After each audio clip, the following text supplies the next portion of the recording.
What's going on, hybrid shooters? It's Jason Vong. Got some very exciting thing to talk about today. The Tamron 28-75 f2.8 for the Sony FE mount is available for pre-order on B&H for $799. Now that is a very surprising price. I personally have expected it to be around $1,100, $1,200, but $799, that is crazy. That is insane for what it is. Now, a lot of people were asking me, when's the release date for this lens? B&H usually has a shipping info about this lens, when it's going to be shipped out, but it's not available on their website. But on Tamron's official page, their official press release, they're saying the lens will be available May 24th, 2018, which is less than a month away. So for those of you who are still understanding photography and videography, you may be wondering what this lens would be good for, what sort of application this lens would be good for. 28-75 is a very, very run and gun zoom lens. It's very similar to lenses like the 24-70 f2.8 or the 24-105 f4, and those lenses are very commonly used for events, for weddings, for portraits, for landscapes, for pretty much everything. It's a very versatile zoom lens that can accommodate any sort of shooting environment. And the 28-75 will be perfect for that as well. And you're considering this lens to be $799, and with the new Sony A7 III for $1999, you could pretty much get this combo pack right here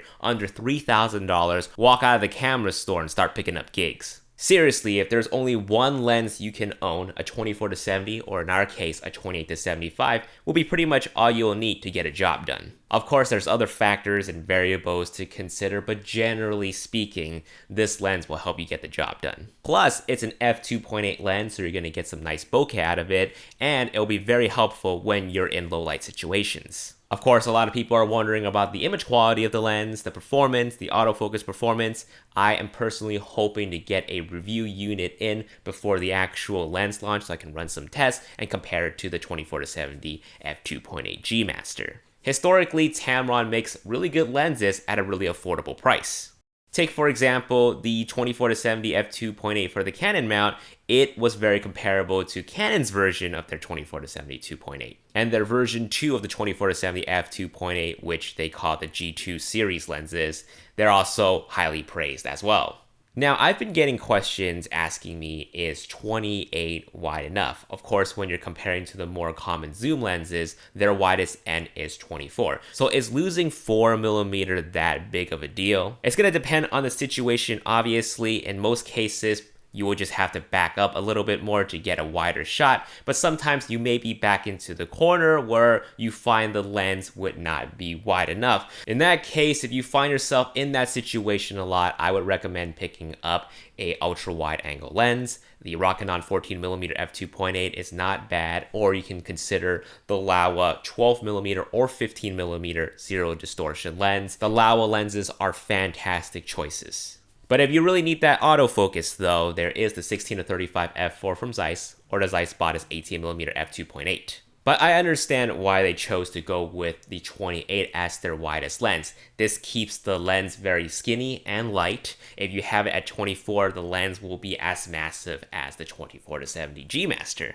So they want to keep the ideals of owning a mirrorless cameras, small, lightweight, compact, and portable, while retaining great image quality. But of course, people want to know how this lens compares against the 24-70 G Master. Now, the G Master lenses are made to resolve details, a lot of details on high resolution cameras. And Tamron is saying that this lens will be able to do the same thing. On their press release, they say, this lens will be able to capture the finer details across the entire focus plane with performance that supports the latest high-resolution cameras.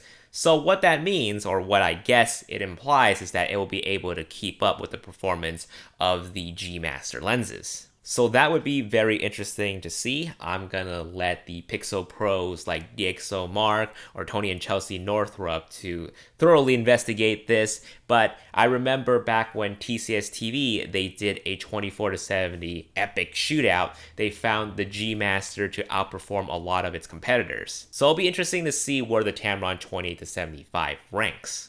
Other than that, the obvious difference is, of course, the G Master is a little bit wider. The Tamron has an extra reach on the telephoto end. The Tamron weighs 550 grams versus 886 on the G Master, so about a pound of difference. Apparently, Tamron is also boasting the fact that this lens have a variable minimum focusing distance. They're saying most zoom lenses out there have a fixed minimum focusing distance. So you can get really close to an object at 28 and get focus, and you can also zoom out to the telephoto end at 75 and get a different minimum focusing distance, giving you a different magnification. They're saying the autofocus on this lens is compatible with the fast hybrid AF on the Sony cameras. Eye autofocus is going to work, and they're also saying the autofocus is silent on this lens, so it's going to be perfect for video shooters out there. They don't have to worry about the autofocus drive motor inside their lens making noise and being caught in the sound. So obviously that is very good news for us video shooters and hybrid shooters out there. So we're going to discuss about this lens even more on tonight's live show. In case you didn't know,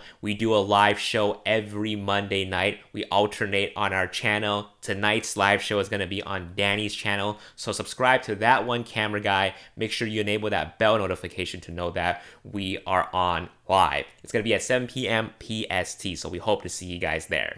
Oh, and one little quick thing. This is just in stock now. The Manfrotto Sony Alpha B-free tripods. So Manfrotto and Sony Alpha have a little bit of a collaboration going on. Manfrotto makes these awesome B-free tripods, which are the super lightweight, ultra compact portable tripods, and they decked it out in the Sony Alpha orange. So if you have a Sony camera and you want to keep up with that theme, you want to have your tripod have that little orange aesthetic look to it, this is the tripod that you should consider picking up. It's $189.99 USD. The link to that is in the description box below. And a pre-order for the Tamron 28-75 is also in the description box below. So check that out. Thanks for watching, guys. I'll see you on tonight's live show. Peace.